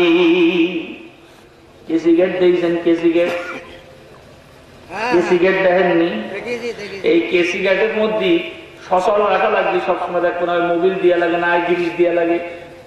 যদি ওই 2-4 বছর হয়ে গেছে, পানি ভর্তি ভর্তি জং ধরে গেছে, কোন রকম মোবিলও দেয় না, গিরিশও দেয় না, বড় হাইটের ভালো আন যায়, যদি ওটা খেলে ওটা কি খুলবে? ও হাইটের বেকায় যেতে পারে, গাড় ভেঙে যেতে পারে, কিন্তু দরজা খুলবে না। কথা ঠিক না? আল্লাহ পাক রব্বুল আলামিন বলেন কিয়ামতের ময়দানে ও চেষ্টা করবে, হাতটা একটু বেকায়, মাথাটা একটু বেকায়, পাটা একটু বেকায়, একটা সিজদা মাইরে দিলি জান্নাত। ওরে আল্লাহ তাড়াতাড়ি মাইরে দিই। চেষ্টা করবে নিচের দিকে নামার জন্য। আল্লাহ বলেন ফালা ইস্তাতিউন, চেষ্টা করবে সিজদা দেওয়ার জন্য, কিন্তু সিজদা দিতে পারবে না। আল্লাহ বুঝায় গেছে তুমি কত বড় আব্দুর রহমান, গলাটা দইরে চাইলে জাহান্নামের মধ্যে ফেলা। বন্ধু, 1 নম্বর মুসল্লি ছিল না, 2 নম্বর হইল গরিব মিসকিনদেরকে খানা খাওয়াইতো না। আছে না নাই? ওরে আল্লাহ অনুষ্ঠানের মধ্যে বসলি মুরগির রান দেখবেন অর্ধেক সাইটে অর্ধেক ফেলাই রেখেছে। আছে না? বিয়ের অনুষ্ঠানে যে খাটি পারে না, কয় আরো দেও আরো দেও, এবার শুধু 15 সাইটে ছুটি সব ফেলাই দিয়েছে। আল্লাহ নবী বলেন যে ব্যক্তি যে কোনো জিনিস অপচয় করবে সে হইল শয়তানের ভাই। কিসের ভাই? বিয়ে খাতি যে শয়তানের ভাই হয়ে আসলো। কোরআনের মধ্যে আল্লাহ বলেন ইন্নাল মুবাদ্দিরিনা কানু ইখওয়ানাশ শায়াতিন, অপচয়কারী শয়তানের ভাই। বন্ধু, বহু মানুষ এমন আছে কিয়ামতের ময়দানে মালদার পাটি হয়ে ধরা খেয়ে যাবে। আল্লাহ বলবে আমি না খেয়েছিলাম, তুই খাওয়াইছি। বলবে মালিক তুমি কি বলতেছ? আমি যতগুলো না ফরমান হই না কেন, আমি যদি তোমার না খাওয়া অবস্থায় দেখতাম, দুনিয়ার মধ্যে তুমি যা খাইতে চাইতা আমি তাই তোমারে খাওয়াতাম। কথা ঠিক না বেঠি? জোরে কর। আল্লাহ বলবেন তুমি আমার কথা বলো নাই। ওই যে তোর বাড়ির পাশে একটা লোক না খেয়েছিল, ওই যে এতিমখানা মাদ্রাসার পোলাপান না খেয়েছিল, ওই যে কত গরিব মানুষ না খেয়েছিল, ওদের কাউকে যদি তুই মহাব্বত করে ডাইকে না খানা খাওয়াইতি, তুই কেমন যেন আমি আল্লাহ তাআলাকে খানা খাওয়াইতি। সুবহানাল্লাহ বলেন। বন্ধুরা আমার, আজকে হাদিসের মধ্যে পড়ালাম মাদ্রাসায় আল্লাহ পাক রব্বুল আলামিন হাদিসের মধ্যে বলেন কিয়ামতের ময়দানে কিছু মানুষকে ধরবেন, এই দুনিয়ার মধ্যে আমি উলঙ্গ ছিলাম কিন্তু তুই আমারে কাপড় পরাস নাই। বলবে আল্লাহ গো কেমনে সম্ভব? তুমি আবার কেমনে দুনিয়ায় উলঙ্গ ছিলা? বলবে ওই যে গরিব মানুষ উলঙ্গ ছিল, ওরে যদি তুই কাপড় পরাইতি, তুই কেমন যেন আমি আল্লাহ পাককে কাপড় পরাইতি। শুধু তাই নয় বন্ধু, যে ব্যক্তি উলঙ্গ মানুষকে কাপড় পরাবে, হাদিসের মধ্যে আল্লাহর রাসূল বলেন কবরের থেকে যেদিন তাকে উঠানো হবে জান্নাতের পোশাক আল্লাহ তারে পরাবে। বন্ধুরা আমার, এই জন্য কোরআনী মাদ্রাসা, কোরআনের জন্য, গরিবের জন্য যে ব্যক্তি খানা খাওয়াবে, যে ব্যক্তি দান সৎকার করবে, যে ব্যক্তি এরকম বিভিন্ন ধরনের সাহায্য সহযোগিতা করবে, আল্লাহ পাক কিয়ামতের ময়দানে তাকেও জান্নাত দান করবে। বুখারী শরীফের হাদিসের মধ্যে আছে এক বেশ্যা মহিলা মরুভূমির ভিতর দিয়ে হেঁটে যাচ্ছে, যাইতে যাইতে কুয়ার পাশে যায় দেখে একটা কুকুর জিহ্বা বের করে দিয়ে দাঁড়ায় রয়েছে। কুকুরটা চলতে পারে না, কুকুরের গায়ের মধ্যে শক্তি নাই। কিছু সময় পরে বালির মধ্যে জিহ্বা লাগাইতেছে। বেশ্যা মহিলা দেখে বুঝতে পারছে কুকুরটার খুব পানির পিপাসা লেগেছে। বন্ধুরা এইবার বেশ্যা মহিলা চিন্তা করছে, আরে দুনিয়ায় কত পাপের কাম করলাম, আজকে একটু ভালো কাম করি, এই কুকুরটারে একটু পানি খাওয়া যায়, দেখি আমার উসিলায় যদি কুকুরটা বাইসে যায়, একটু গর্তর পাশে যায়, ওই কুয়ার পাশে যায়, দেখতেছে কুয়ার বালতিও নাই, কুয়ার দড়িও না, পানি কেমনে উঠাবে? এইবার নিজের উন্নারে দড়ি বানাইছে, সুবহানাল্লাহ বলেন। নিজের পায়ের মধ্যে চামড়ার মোজা ছিল, মোজাটারে ফুটো করে উন্না দিয়ে বান্ধা গর্তের মধ্যে থেকে, ওই কুয়ার মধ্যে থেকে পানি উঠে কুকুরের জিহ্বায় দিছে। কুকুর যখন পানি পাইছে, পানি খাওয়ার পরে কুকুর একেবারে সতেজ হয়ে গেছে, গা ঝাড়া দিয়ে চলে গেছে। আল্লাহ বলেন, যেদিন আমি মেরাজে গিয়েছিলাম, মেরাজের রাত্রে যাইয়া ওই বেশ্যা মহিলাকে আমি জান্নাতে দেখে আইছি। বন্ধু, আল্লাহ নবীর কাছে সাহাবীরা জিজ্ঞেস করতেছেন, ইয়া রাসূলুল্লাহ, এত বড় ঘৃণিত কাজ করার পরেও কেমনে সে জান্নাতে গেল, আমরা জানতে চাই। আল্লাহ নবী বলেন, যখন ওই কুকুরের গালের মধ্যে পানি দিয়েছে, কুকুর যখন একেবারে সতেজ হয়ে গেছে, কুকুরে আল্লাহ তাআলার দরবারে দোয়া করছে, আল্লাহ, আমি তোমার সৃষ্টির একেবারে নিকৃষ্ট একটা মাখলুক, তোমার বান্দি, আমাকে মহব্বত করে আমার গালের মধ্যে পানি দিয়ে আমার জীবনটা বাঁচায়া দিছে। আল্লাহ, আমি দোয়া করলাম তোমার বান্দির তামাম জিন্দেগির গুনাহগুলো তুমি মাফ করে দাও। আল্লাহ নবী বলেন, ওই কুকুরের দোয়ার বদৌলতে আল্লাহ পাক রব্বুল আলামিন তার গুনাহগুলো মাফ করে দিছে। এই মহিলা যদি বাড়িতে যায় আবার আকাম করবে, এই জন্য আল্লাহ তাআলা আজরাইলে পাঠাই দিছে, যা আজরাইল বাড়ি যাওয়ার আগে আগে মহিলার জান কবজ করে লাও। বন্ধু, কোরআনের জন্য যে ব্যক্তি হাত বাড়াবে, কোরআনকে যে ব্যক্তি হাত বাড়াবে কোরআনের জন্য, আল্লাহ পাক রব্বুল আলামিন তার জন্য জান্নাতে জায়গা দিবে। কোরআনের জন্য সর্বপ্রথম হাত বাড়াইছে হযরতে খাদিজা। কেমনে হাত বাড়াইছে জানেন? গুহার মধ্যে থেকে আল্লাহ নবী যখন ঘরের মধ্যে ফিরে আসছেন, হযরতে খাদিজা দেখতেছে আল্লাহ রাসূলের গাও কাঁপে। জিজ্ঞেস করছে, স্বামী আমার কি হয়েছে? বলে, গুহার মধ্যে কে যেন আমাকে কিছু শিক্ষা দিয়েছে। হযরতে খাদিজা বলেন, কি শিক্ষা দিয়েছে বলেন? যখন কোরআনের আয়াতগুলো বলছে, হযরতে খাদিজা বুঝে ফেলছে আল্লাহ তাআলার সর্বশেষ গ্রন্থ এবং মহাগ্রন্থ কোরআন আল্লাহর নবীর উপরে নাজিল হয়েছে। শুধু তাই নয়, আখির জামানার যেই নবীর কথা তাওরাতের প্রত্যেক লাইনে লাইনে বলা হয়েছে, হযরতে খাদিজা বুঝে গেছেন তার স্বামী আখিরি জামানার নবী হয়ে গেছে। এইবার খাদিজা ডাক দিয়ে বলতেছে, স্বামী আমার বিবাহ হয়েছে 15 বছর আগে, 15 বছর ধরে আপনি আমার ব্যবসার দেখাশোনা করেন, আমি কোনোদিন সম্পদের মালিক আপনারে বানাই নাই। আমি এই দিনের অপেক্ষায় ছিলাম যখন কোরআন নাজিল হবে, যখন আপনি নবী হয়ে যাবেন, আল্লাহ তাআলার মনোনীত ধর্ম ইসলামের আবির্ভাব হবে, তখন আমার সমস্ত সম্পদ আমি খাদিজা আল্লাহর দ্বীনের জন্য, কোরআনের জন্য দিয়ে দিব। হযরত খাদিজা সব সম্পদ দিয়ে দিয়েছেন। আল্লাহর নবী এত খুশি হয়েছেন। আল্লাহর নবী বলেন, খাদিজা, ধর্ম প্রচার করতে গেলে, কোরআন প্রচার করতে গেলে পয়সার দরকার আছে। তুমি এত গুণ টাকা কোরআনের জন্য দান করে দিলা, এত সম্পদ দিয়া দিলা। খাদিজা, তোমার উপরে আমি রাসূলুল্লাহ এত খুশি হয়েছি, আমি তোমার জন্য স্পেশালি দোয়া করতেছি।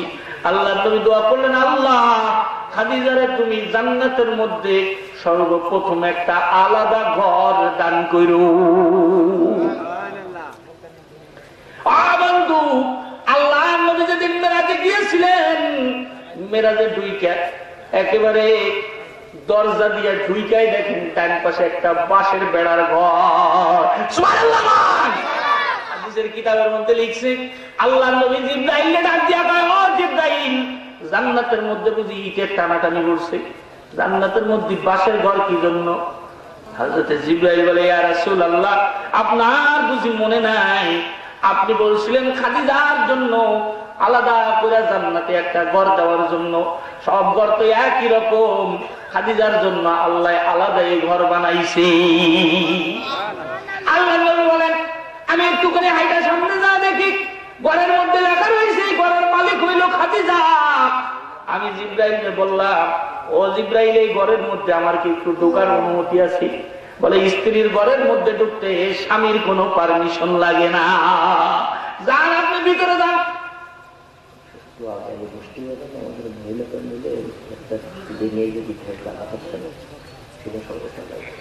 যারা মা বোনরা বসছেন, মা বোন সকলকে বসছি, আপনারা সকলে আগে আগে বসেন। আর অন্য পাশে আরো বসার ব্যবস্থা করতেছে ইন্তেজামা কমিটি, খেয়াল রেখে ওইদিকে বসার ব্যবস্থা, ওইদিকে যায় বসেন। আর আপনারা যারা এখানে বসছেন, আপনারা একটু ফাঁকা এই আগে আগে বসেন, পিছনের লোক অনেকে দাঁড়ায় রয়েছে, ভাই সামনের দিকে একটু আগে আসেন, একটু জিকির করেন লা ইলাহা ইল্লাল্লাহ। আসেন আসেন আসেন, তাড়াতাড়ি। ইল্লাল্লাহ, লা ইলাহা ইল্লাল্লাহ। আসেন আসেন আসেন, আল্লাহ জায়গায় বসে রয়েছে। হ্যাঁ, মাশাআল্লাহ। লা ইলাহা লা ইলাহা ইল্লাল্লাহ, লা ইলাহা ইল্লাল্লাহ, জোরে লা ইলাহা ইল্লাল্লাহ, লা ইলাহা ইল্লাল্লাহ, লা ইলাহা ইল্লাল্লাহ, লা ইলাহা ইল্লাল্লাহ, লা ইলাহা ইল্লাল্লাহ। এই যারা ঢুকতেছেন এই পাশে জায়গা খালি রয়েছে, বাম পাশে এদিকে আসেন।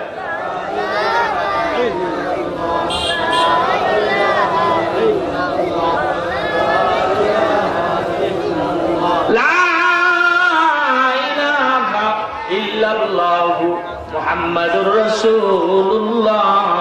বন্ধুরা, আমার যে কথা বলছিলাম, আল্লাহর নবী জিবরাইলকে ডাক দিয়ে বলতেছে, জিবরাইল, খাদিজার ঘরের মধ্যে আমি কি একটু ঢুকবো নাকি? বলে, স্ত্রীর ঘরে ঢোকার জন্য স্বামীর কোনো পারমিশন লাগে না, আপনি যান, ঢোকেন, ভিতরে যায় দেখেন। আল্লাহ নবী ভিতরে যায় দেখছেন, আল্লাহ তাআলা যত জান্নাত বানাইছে সমস্ত জান্নাতের থেকে আলাদা কইরা নিয়ামত দিয়া আল্লাহ তাআলা খাদিজার জন্য ওই জান্নাতের ঘরটা বানাইছে। সুবহানাল্লাহ। শুধু তাই নয় বন্ধু, আজকে খাদিজার বলছে, খাদিজা আজকে হইল একটা বিশেষ সময়, যদি তোমার মনে চায় আমার কাছ থেকে কিছু বইলা আল্লাহর দরবার থেকে পাস করাই নিতে পারো, জোরে কোন সুবহানাল্লাহ। খাদিজা বলতেছে, আজকের দিন আমার কিছু চাওয়ার নাই, কিন্তু যেই দিন আমি চাবো ওই দিন কিন্তু আপনার দেওয়া লাগবে। কারণ কোন বিশেষ কিছু চাইলে হঠাৎ করে বন্দি ট্রেনের মধ্যে আসে নাই।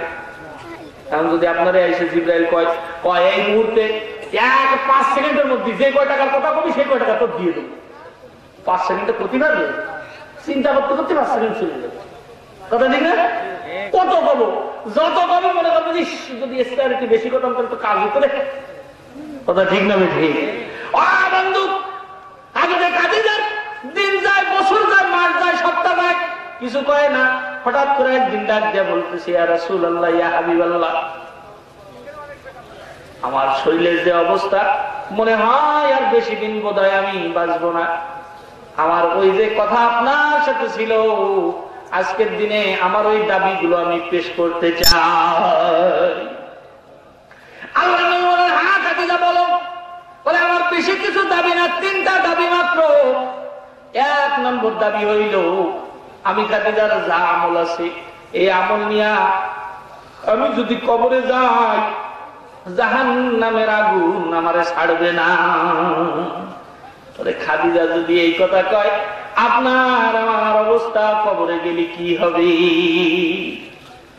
খাদিজা বলতেছি, ইয়া রাসূলুল্লাহ, আমার 1 নম্বর দাবি হইল, আমার ইন্তেকালের পরে যখন গোসল করায়, কাফন করাই দিবে, আপনার একটা জামা আপনি আমার গায়ে পরাই দিবে। কারণ আপনার জামা যদি আমার গায়ের মধ্যে থাকে, আমি খাদিজার বিশ্বাস আপনার জামার উপরে কোনোদিন জাহান্নামের আগুন লাগবে না। 2 নাম্বার হইল, কবরের মধ্যে আপনি নিজে নামায়া আমার মাথাটারে আপনি ডান দিকে ঘুরায় দিবেন, জোরে কোন সুবহানাল্লাহ। 3 নাম্বার দাবি হইল, কবরের মধ্যে যে সওয়ালগুলো আমাকে করবে, এক সওয়ালের জবাব মনে হয় আমি খাদিজা দিতে পারবো না।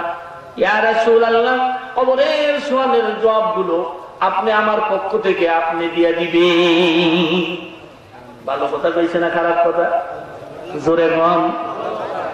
বন্ধু, এই জন্য দুনিয়াতে একটা কথা আছে, কিছু পাইতে গেলে কিছু দিতে হয়, কিছু না দিলে কিন্তু কিছুই পাওয়া যায় না। হযরতে খাদিজার কথা কিতাবের মধ্যে লেখি, যেদিন আল্লাহ নবী হযরতে মুহাম্মদুর রাসূলুল্লাহ তাম জিন্দেগিতে দুইবার হাউমাউ করে কাঁদছেন, এমন কান্দা জীবনে কান্দেন নাই। একদিন হইল যেদিন খাদিজার দুনিয়া থেকে ইন্তেকাল হয়ে গেছে, আল্লাহর নবী খাদিজার খাটিয়া দইরা এমন কান্দা কেঁদেছিলেন, কান্দা দেখা সমস্ত সাহাবীগুলো হাউমাউ করে কেঁদেছিল। এমনকি যত পশু পাখি, যত তরু লতা আছে, সবকিছু আল্লাহ রসুলের দুঃখে দুঃখী হইয়া ওই দিন কেঁদেছিল। আল্লাহ রসুল বলছিলেন, সিরের কিতাবের মধ্যে লেখে, আল্লাহ নবী বলছেন, আল্লাহ, আমার খাদিজা আজকে দুনিয়া থেকে চলে গেল। আমি রাসূলুল্লাহ যেদিন দুঃখী ছিলাম, আমার পাশে কোনো মানুষ ছিল না, কেউ আমাকে সান্ত্বনা দেওয়ার মতন ছিল না। আমার খাদিজা ওই দিন আমার পাশে দাঁড়ায় সান্ত্বনা দিছে। আল্লাহ নবী সকালবেলা নবুয়তের কাজ নিয়ে বাইরে যাইতেন, কেউ পাথর মারতেছে, কেউ ধুলা মারতেছে, কেউ জানাজানা টানতেছে, কেউ মৃত্যু বলতেছে। যখন বিকালবেলা আল্লাহ নবী ক্লান্ত শ্রান্ত হয়ে ঘরে ঢুকতেন, হযরতে খাদিজা ঘরের দরজায় দাঁড়ায় থাকতো, আমার স্বামী আসতেছে। যখন আল্লাহ নবী ঘরে ঢুকতেন, হযরতে খাদিজা বলতো, ইয়া রাসূলুল্লাহ, ইয়া হাবিবাল্লাহ, আপনি মন খারাপ করবেন না, মন খারাপ করবেন না, এমন একদিন আসতেছে আপনার ধর্ম মক্কার ঘরে ঘরে হইয়া যাবে। বন্ধু, আল্লাহ নবী মাঝে মাঝে রাত্রবেলায় ওইটা জান্নাতুল মুআল্লার মধ্যে যায়, খাদিজার কবরের পাশে দাঁড়ায় দাঁড়ায় একা একই কাঁদতেন আর বলতেন, আরশের মালিক, এই কবরের মধ্যে যে মানুষটা রয়েছে, ওই মানুষটার উপরে আমি রাসূলুল্লাহ খুশি আছি, আল্লাহ তুমিও ওই কবরবাসীর উপরে খুশি হয়ে যাও। বন্ধুরা আমার, আজকে খাদিজাতুল কুবরা ইন্তেকাল হয়ে গেছে, গোসল হয়ে গেছে, কাফন পরানো হয়েছে। আল্লাহ নবী নিজের একটা জামা খাদিজার গায়ের মধ্যে পরায় দিছে। জোরে কোন সুবহানাল্লাহ। খাদিজার লাশ কাঁধে করে নিয়ে যাইতেছেন। কবরের মধ্যে যখন খাদিজার লাশ নামানো হয়েছে, আল্লাহ নবী নিজে কবরের মধ্যে নামছেন। 2 নম্বর ওয়াদা পূরণ করার জন্য খাদিজার মাথাটা কিবলার দিকে ঘুরাইতেছেন। প্রথমবার কিবলার দিকে ঘুরাই দিয়েছেন, কিন্তু কিবলার দিকে থাকে না, মাথাটা সোজা আছে। আল্লাহ নবী মনে করছেন বোধহয় মাটির কোন সমস্যা, এই জন্য মাথাটা ঘুরে গেছে। আল্লাহ নবী মাথাটা দইরা আবার কিবলার দিকে ঘুরাই দিছে। বন্ধু, সবাই মাথা কিবলার দিকে দিয়ে ঘুমায়, বুঝাইতে চায় মালিক, যতদিন দুনিয়ায় ছিলাম কিবলার দিকে ফিরে নামাজ পড়ছি, আজকে কবরে চিরদিনের জন্য ঘুমাইতেছি, কিবলার মুহাব্বত ছাড়তে পারি না, তাই কিবলার দিকে তাকায় তাকায় চিরনিদ্রায় ঘুমায় গেলাম। বন্ধুরে আমার, হযরতে খাদিজাতুল কুবরার মাথাটা দ্বিতীয়বার আবার যখন ঘুরাইছেন, যেই মাত্র ছাড়ছে মাথাটা আবার সোজা হয়ে গেছে। জোরে কন্যা সুবহানাল্লাহ। আল্লাহ নবী 3 নম্বর মাথা ঘুরাইলেন। এবার আল্লাহ নবীর চোখ দিয়ে পানি এসে গেছে। কিতাবের মধ্যে লিখতেছে চোখের পানি গড়ায় চল পর্যন্ত চলে আসছে। আরশের দিকে তাকায় বলতেছেন, ও আরশের মালিক, আমার খাদিজার সাথে আমার ওয়াদা, খাদিজার মাথা আমি কিবলার দিকে ঘুরায় দিব। খাদিজার মাথা 2 বার ঘুরাইছি, কিবলার দিকে থাকে না। আল্লাহ, এইবারও যদি খাদিজার মাথা কিবলার দিকে না থাকে, তাহলে আমার ওয়াদা ফেল। আল্লাহ, খাদিজা যদি কোনো অপরাধ করে থাকে, তোমার কাছে আমি মাফ চাইতেছি। আল্লাহ, তুমি আমার খাদিজার মাথাটা কিবলার দিকে করে দাও। যেই মাত্র এই কথা বলবে, আল্লাহ তাআলা বলেন, যা জিবরাইল, দৌড় দিয়া যা, আমার হাবিবের চোখের মধ্যে পানি দেখা যায়, আর এক মুহূর্ত দেরি করা যায় না। যে আমার হাবিব যখন, আমার হাবিবের এক ফুট চোখের পানি যদি খাদিজার কবরের মধ্যে পড়ে যায়, খাদিজার কবর সহ তামাম জিন্দেগীর যত মুসলমান আজ পর্যন্ত কবরের নিচে শুয়ে আছে, আমার হাবিবের চোখের পানির কারণে সব কবরে আযাব বন্ধ হয়ে যাবে। যা দৌড় দিয়ে যা। জিবরাইল এসে বলে, ইয়া রাসূলুল্লাহ, আর কানবেন না, আর কানবেন না। আপনি আপনার হাত দিয়ে খাদিজার মাথাটা কেবলার দিকে ঘুরাই দেন, আর আল্লাহ তাআলা নিজে আল্লাহর পদ্ধতি হাত দিয়ে খাদিজার মাথা সোজা করে দেয়। আল্লাহ বলেন কেন? বলে আল্লাহ তাআলা সিদ্ধান্ত নিয়েছে আল্লাহর কোরআনের জন্য সর্বপ্রথম খাদিজা নিজের সমস্ত সম্পদ দিছে। আল্লাহ পাক এত খুশি হয়েছে খাদিজার উপরে, আল্লাহ তাআলা ফয়সালা নিয়ে নিছে তাম দুনিয়ার মানুষ কিবলার দিকে মাথা দিয়া ঘুমাবে, আর খাদিজা আল্লাহর আরশ বরাবর মাথা দিয়া ঘুমাবে। বন্ধু, আল্লাহ নবী কবর ডাইকে দিয়ে মাথার কাছে বসে রয়েছেন। সকাল থেকে নিয়ে বিকাল হয়ে যায়, মুনকার নকির ফেরেশতা আসে না। আল্লাহ তাআলা বলেন যা জিবরাইল আবার যে শুনাই আমার বন্ধু কেন কবরের কাছে বসে রইছে, আমার বন্ধুরে বাড়িতে চলে যাইতে কও। জিবরাইল এসে বলে ইয়া রাসূলুল্লাহ কবরের কাছে আর এক মুহূর্ত বসবেন না, বাড়িতে চলে যান। বলে না জিবরাইল, আমার 3 নম্বর ওয়াদা রইছে, খাদিজার কবরের যে সওয়াল হবে সওয়ালের জবাব আমি রাসূল নিজে দিয়ে দিব। বলে ইয়া রাসূলুল্লাহ কিয়ামত পর্যন্ত যদি এই জায়গার মধ্যে আপনি বসে থাকেন, খাদিজার কবরে কোনো মুনকার নকির ফেরেশতা আসবে না। আল্লাহু আকবার বলেন। আগে দেখ রাসূল আকরাম সাল্লাল্লাহু আলাইহি ওয়াসাল্লাম জিবরাইলকে বলতেছে কেন জিবরাইল কবরের মধ্যে কেন সওয়াল জবাব হবে না? বলে ইয়া রাসূলুল্লাহ খাদিজার দানের উপরে আল্লাহ তাআলা এত খুশি হইছেন, আল্লাহ তাআলা সিদ্ধান্ত নিয়ে নিছে খাদিজার কবরের যত সওয়াল জবাব আছে সমস্ত সওয়ালগুলোর জবাব আল্লাহ নিজ জিম্মায় দিয়া দিছে। ও বন্ধু, এই হাফেজি মাদ্রাসা, এই কুরআনি মাদ্রাসা, এই তালিবে ইলম, এই সমস্ত মানুষ যদি দুনিয়ার মধ্যে পয়দা না হয়, যদি মাদ্রাসাগুলো প্রতিষ্ঠিত না থাকে, আলেম ওলামা সমাজের মধ্যে থাকবে না, দিন থাকবে না, আল্লাহর রাসূলের কথা বলার জন্য মানুষও থাকবে না। কথা ঠিক না বেঠিক? জোরে কর। আজকে তাই আপনাদের সামনে এই সময়ের মধ্যে আপনাদের কাছে আরজি বন্ধু, হযরত খাদিজাতুল কুবরা যেরকম দান করে আল্লাহর দরবারে বড় ফজিলত অর্জন করছে, এমন মানুষ, এমন আল্লাহ তাআলার দরবারে আজও এমন মানুষ আছে যারা আল্লাহর দরবারে ফজিলত পাইতে পারে। কারণ আল্লাহ তাআলার ক্ষমতা তো কমে নাই, আল্লাহ তাআলা আগেও যেমন ছিলেন এখনো তেমন আছেন। কথা ঠিক না বেটি? কোরআনের মহব্বতে আল্লাহ তাআলা সম্পদ দেখেন না বন্ধু। একজনে 500 টাকা দিছে, আর একজনে 5 লাখ দিছে। যদি দুজনের নিয়ত সলিড হয় তাহলে 500 টাকা ওয়ালায় যেই সওয়াব পাবে, 5 লাখ টাকা দিয়ে নেওয়ালা ওই সওয়াব পাবে, সওয়াবের মধ্যে কোনো বেশ কম হবে না।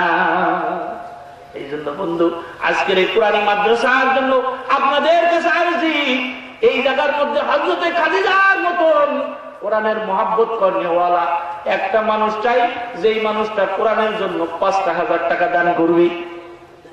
বেশি না, মাত্র 5,000 আল্লাহ কোরআনের জন্য দিয়া, নিজের বাবার জন্য হোক, নিজের মায়ের জন্য হোক, নিজের জন্য হোক। বন্ধু কিছুই কিন্তু দুনিয়ায় থাকবে না, সব কিছু কিন্তু ছাইড়া চলে যাইতে হবে। আজকে কোরআনি মাদ্রাসার জন্য একটা মানুষ বেশি নাই মজলিসের মধ্যে, মাত্র 5,000 টাকা দিয়া হযরত খাদিজার মতো ফজিলত অর্জন করতে চাই। কে আছেন ভাই? কে আছেন? মাত্র 5,000, বেশি না, মাত্র 5,000 বন্ধু। দিলের মধ্যে হিম্মত করে বলেন কত টাকা কত দিকে চলে যায় বন্ধু? মাত্র 5,000। হ্যাঁ, পরে দিলে হবে। কি নাম? মোহাম্মদ আল মামুন। 5,000 টাকা। নারায়ে তাকবীর।